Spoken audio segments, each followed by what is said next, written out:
संघर्ष योद्धा मनोजदादा जरांगे पाटील काल अंतरवाली सराटीतून आझाद मैदान दिशेने निघाले आहेत।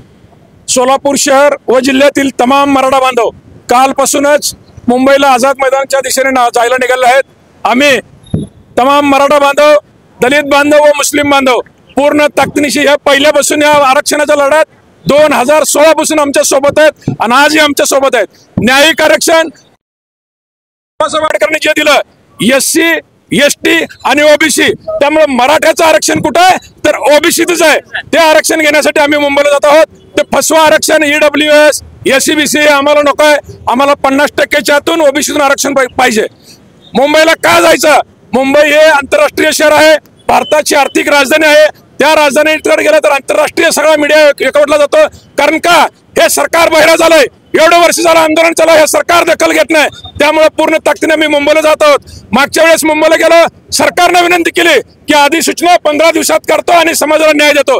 या सरकारनं 2 वर्ष झालं फसवलंय। त्याचा जाब विचारायला तमाम मराठा बांधव, दलित बांधव, मुस्लिम बांधव मुंबईच्या दिशेने जात आहोत।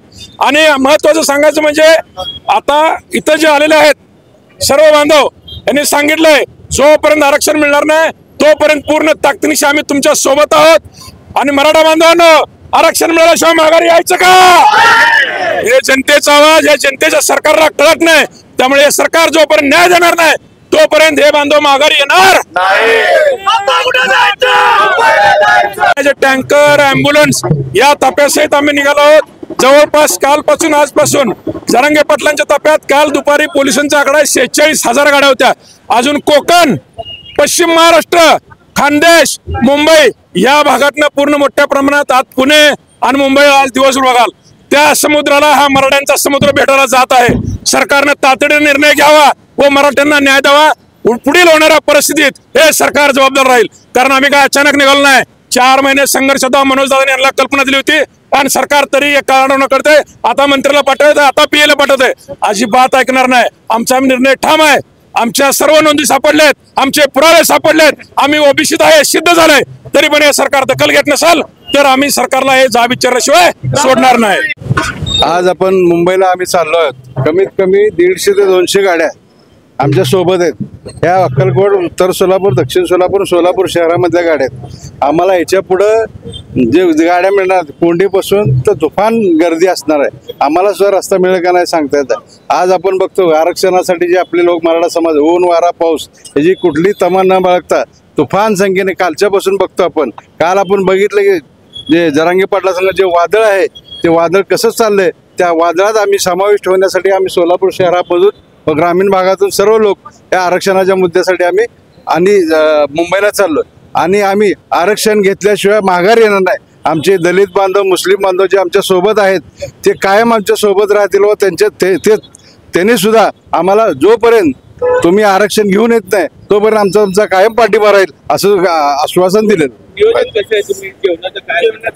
आता सर्वांच्या गाड्यामध्ये जेवणाची व्यवस्था सगळे हातरून पांघरून सगळं गोळ्या, औषध, पाणी सगळं आपल्या आपल्या गाडी घेतल्या। ॲम्ब्युलन्स एक सोबत आहे, आमच्या बाळाच्या पुढे आमच्या सोबत एक ॲम्ब्युलन्स सुद्धा येईल।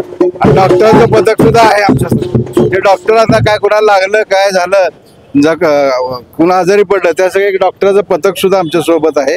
ॲम्ब्युलन्स आहे, पाण्याचे टँकर आहेत, म्हणजे सगळी व्यवस्था आम्ही सोबत केलेली आहे। आम्ही कुणा जीवांना तरी आमचे बांधव जे आहेत, दलित बांधव आहेत, मुस्लिम बांधव यांनी सुद्धा सर्वांनी त्याची आमची व्यवस्था केली। आम्ही मुंबईच्या रस्त्याने काल चाललो होतो, बाकी लोक आहेत तर सर्व व्यवस्था आमची तिथं, आम्हाला कुठल्याही प्रकारचं काय कमी पडणार नाही।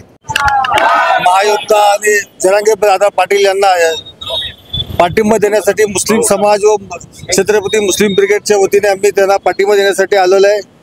आणि जोपर्यंत आरक्षण मराठा समाजाला मिळत नाही तोपर्यंत आम्ही जरांगे दादा पाटील यांच्या सोबत राहणार आहे। आणि सर्व मुस्लिम बांधव सोलापुरातील सर्व त्यांच्या पाठीशी राहणारे योजना गवाही देतो। माझं नाव मी भीम सैनिक सचिन शिराळकर। आज या मनोजदादाच्या आरक्षणचा जो मुद्दा आहे सोलापुरातले सर्व भीम सैनिकांनी मनोजदादाच्या पाठीमागे उभे आहेत। आणि जोपर्यंत आरक्षण मिळत नाही तोपर्यंत ही भीम सैनिक सोलापूरचे मनोजदादाच्या पाठीशी राहणार।